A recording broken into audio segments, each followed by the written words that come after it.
Hello everyone. In this video, we will be discussing monolith to microservice migration.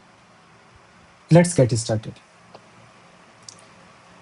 So over years, new coding patterns arise. To reduce the technical debt, we should rework the large application legacy now with the zero downtime. So as the software engineering evolves, new coding standards, new coding practices arise. And to reduce the technical debt and modernize our tech stack, we work on the legacy applications and rework them with zero downtime. Before getting started, let's get accustomed to some terminology. Generally, people are confused between a monolith, monorepo, and microservices. So let's get accustomed to these terminologies first. The first concept is monorepo. It is basically a code organization concept. How do you organize the code in a repository that is known as code organization concept, and monorepo is an example, a concept of code organization. In monorepo, as mono means one, single. So multiple projects are stored in one Git repository. In the attached image you see, we have services, service 1 and service 2. Service 1 is, let's say, owned by team 1 and service 2 is owned by some other team, team 2.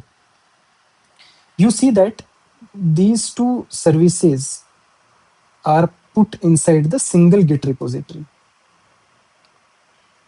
And this is the concept of monorepo. Let's come to the second concept, which is monolith. Monolith is more of a runtime concept, how an application is deployed. So one big deployed application is there, one binary, one deployment, usually one database as well. So even though you might have microservice 1, microservice 2, microservice 3, microservice 4, but if they are deployed as a single application, maybe in the form of, let's say, you get the jar files of each microservice, then create and stitch a single application out of them. So a single binary which is deployed, and when running it is called application. One deployment is there. This does not mean single tech stack. So let's say microservice 1 is written in C++, microservice 2 is written in Python, microservice 3 in Go, microservice 4 in Java. So it is not necessary that throughout the services we are using a single tech stack. A polyglot is possible. Poly means many and glot means language. So a polyglot is possible. Just like here, we have 4 languages which are bound together to form a single application when being deployed.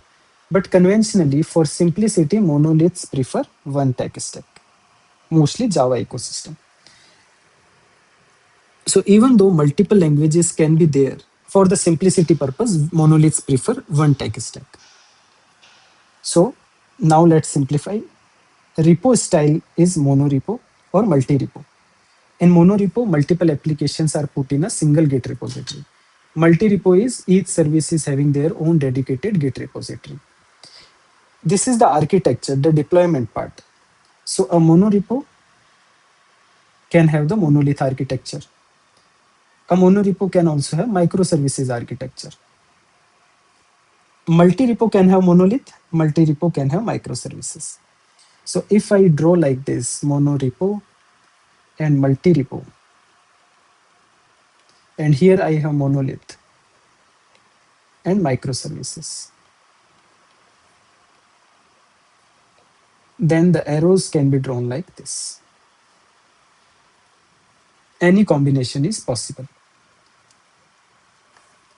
So benefits of monorepo. Nowadays, mostly Google uses monorepos very frequently and very popularly. So they provide a uniform tooling. You develop one tooling that can be shared across all the services within that Git repository. Easier to share libraries, easier dependency management. So you can write one shared utility and which can be shared by service 1 as well as service 2 which are contained in the same Git repository. Let's discuss the pros and cons of Monolith. Monolith have been in controversy for quite some time, but recently we have seen the trend that big companies have again started building monolith applications. So what are the cons? The cons are that when system grows, the deployments slow down. Tightly coupled teams, one bug affects everyone. Scaling difficult since have to rebuild and redeploy app even on small change or fix. One service might need different hardware or SKU for performance than the other service. Example, search service needs more scale than the actual checkout. For example, the first point says that when the system grows, the deployments become slower because the build itself starts taking so much time since the system is so large. The teams are very tightly coupled. If you introduce one bug in one of the code path, it might affect many other code repositories and can lead to build failures for everyone. Scaling is generally difficult because, as we already mentioned, that rebuild itself is very time consuming as the code size increases. And then for each of the code change, you will have to rebuild and redeploy the application. Another thing is that a search service, which is at the landing page itself, will have much more traffic and hence will have much more hardware requirements than a checkout service, which is generally at the end of the customer purchase. So, but since a monolith is deployed in a single unit and on a single hardware, then this sharing must be prudently done. Coming to the pros of a monolith architecture, the debugging is very easier because you have the entire source code checked out. Single deployment, so deployment does not need to be multi-step. You can just deploy the entire application in one go. The similar is the local debugging. Local debugging is also very easier. Now let's come to the Big Bang approach. When we are trying to go from monolith to microservice architecture, then the first approach is we do a Big Bang. That means we drop all the enhancements, all the new tickets, and just focus on the migration. We start breaking the monolith and start making microservices out of that. This is the Big Bang approach. From a single particle, we break down it into several other components. But in general, we never stop enhancing our product. So we have to take an approach where we are not only doing the migration, but also we are enhancing the application in the same go. So very popular pattern for that is Strangler Fig Pattern. This is a very important concept whenever someone talks about monolith to microservice migration. You have to answer that we will use Strangler Fig Pattern. What is this pattern? We will come to that. But first, let us understand what a Strangler Fig is. So you see an image. Let's say there was a tree. Then there came a seed on one of the branch. It can be done through heavy blowing wind, or it can be through some bird. Some birds were there who brought these seeds. This seed will start growing and will lead to their own roots and system. Once it is established on the tree, it will start growing around the tree. It will then try to strangle the tree and will collapse the whole tree. So the original tree is gone and only the strangler fig, this fig tree, is remaining. Now you see what happened. We have come across 4 steps. If you consider this as monolith, we start choosing one of the main components of monolith and we extract that out as a microservice. Then once that is successful, we get confidence. We start breaking monolith into more parts by picking more components till The whole of the monolith is gone and we have just microservice architecture. And by the way, this happens in most of the forests. So this is a real example. So Strangler fig tree starts small, growing around an existing tree. Over time, it weakens the original trees, while fig tree grows stronger. So we incrementally rewrite smaller parts of code base until after months or years, we have strangled all the old legacy code base. This is the same thing we discussed just now. So idea is never to freeze development. We will keep enhancing our product, but we will also focus on the migration.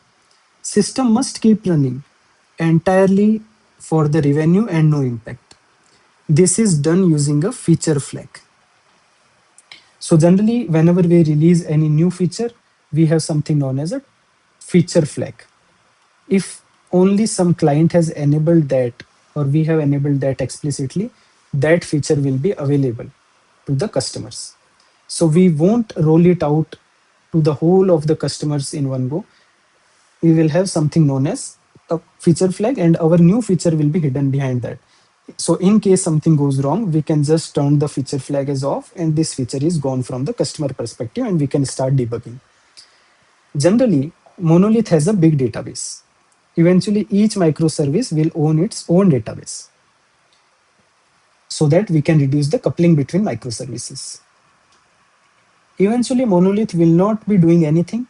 All traffic is hitting new microservices. At that time, retire the monolith. To clients, nothing should be changing in their flow. Clients won't be aware that we have done an architectural overhaul. To them, the application will keep working seamlessly if they will be getting new features. But behind the scenes, monolith has been broken down and retired in lieu of microservice architecture. This can be seen in the image on the screen. So you see, initially we have a big monolith. It is having product catalog, it is having cart, it is having checkout, it is having payment, order tracking, reviews, user account. Traffic is being handled entirely by this monolith and it has a big database. Then in the phase one, just like in the fig pattern, we saw that a strong branch comes out of the fig seed and starts growing its own system. So only one branch at a time to gain confidence. So in the phase one, a product catalog, the most ROI part is extracted from the monolith and written as a microservice. Product catalog is not removed from the monolith in the initial phase. We start by rewriting the product catalog and deploy it as a microservice. So we test it if our new code is able to handle the traffic or not. So let's say we route 20% of the traffic to it. So 20% traffic is routed for product catalog to microservice and 80% traffic of product catalog is still routed to monolith.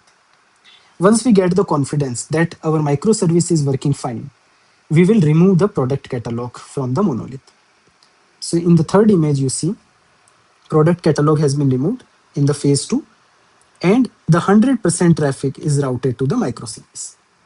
So this way we have broken down monolith into two parts, one microservice and one the remaining monolith.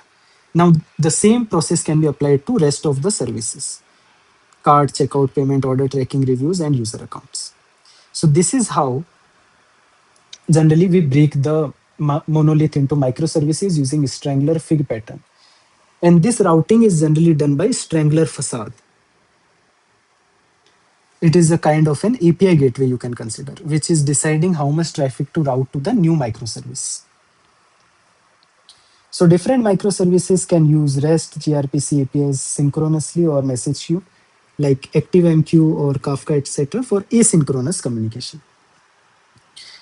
So microservices can communicate synchronously or asynchronously. If you don't know what a synchronous or asynchronous communication is, please comment in the video and I will try to make a video soon on that part. So before starting any migration, what things we should consider on a mandatory basis? The first thing is which services we should start with. In the above example, we started with the product catalog service. But any reason we started with this service, not with checkout service? So this is the first thing, which service we should start with. So the answer should be, in general, the service where the most changes were done by the team in the past 3 months. That is having the hot code path and is the leadership's focus is on that part. So should be first one to migrate since it will give the highest ROI. ROI is return on investment. So if you spend 1 month on this will lead to the highest return on investment because most changes were done in the past 3 months in this part. The second question you should consider is, do I have a good code coverage for that service? Code coverage helps identifies any regressions or any breaking functionalities. So ideally, the code coverage percentage should always be greater than 70% in general. At most organization level, you will see that as 80% coverage on a list basis should be there for your code changes. In what percentage will traffic be routed to the new service or canary? Generally, we follow the 80-20 principle, the Pareto principle. So 80% traffic goes to the legacy application and 20% traffic goes to the new microservice. But it should be discussed within the team what should be the percentage initially that should be routed to the new service. We want to minimize the impact to the end customer, and if you have higher confidence, then this can be as high as 20 in the initial phase. So we already discussed about the Strangler Facade. It is kind of an API gateway, which basically helps with the routing or load balancing and acts as a single entry point to the microservice architecture. It handles authentication, validations, caching, analytics. So API gateway can also play the role of a reverse proxy.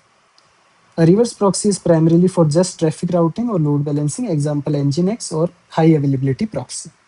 Nginx is read as Nginx. So API gateway plays the role of reverse proxy plus other cross-cutting concerns as we already discussed above. Some examples are AWS API gateway, Kong, APG. If you don't know what a reverse proxy is, please comment in the video and I will try to make a video on that soon. So in this video, we discussed the Big Bang approach and the Strangler Fig Pattern approach. We took some examples and we also discussed the difference between monolith, microservice, and monorepo. Thank you so much.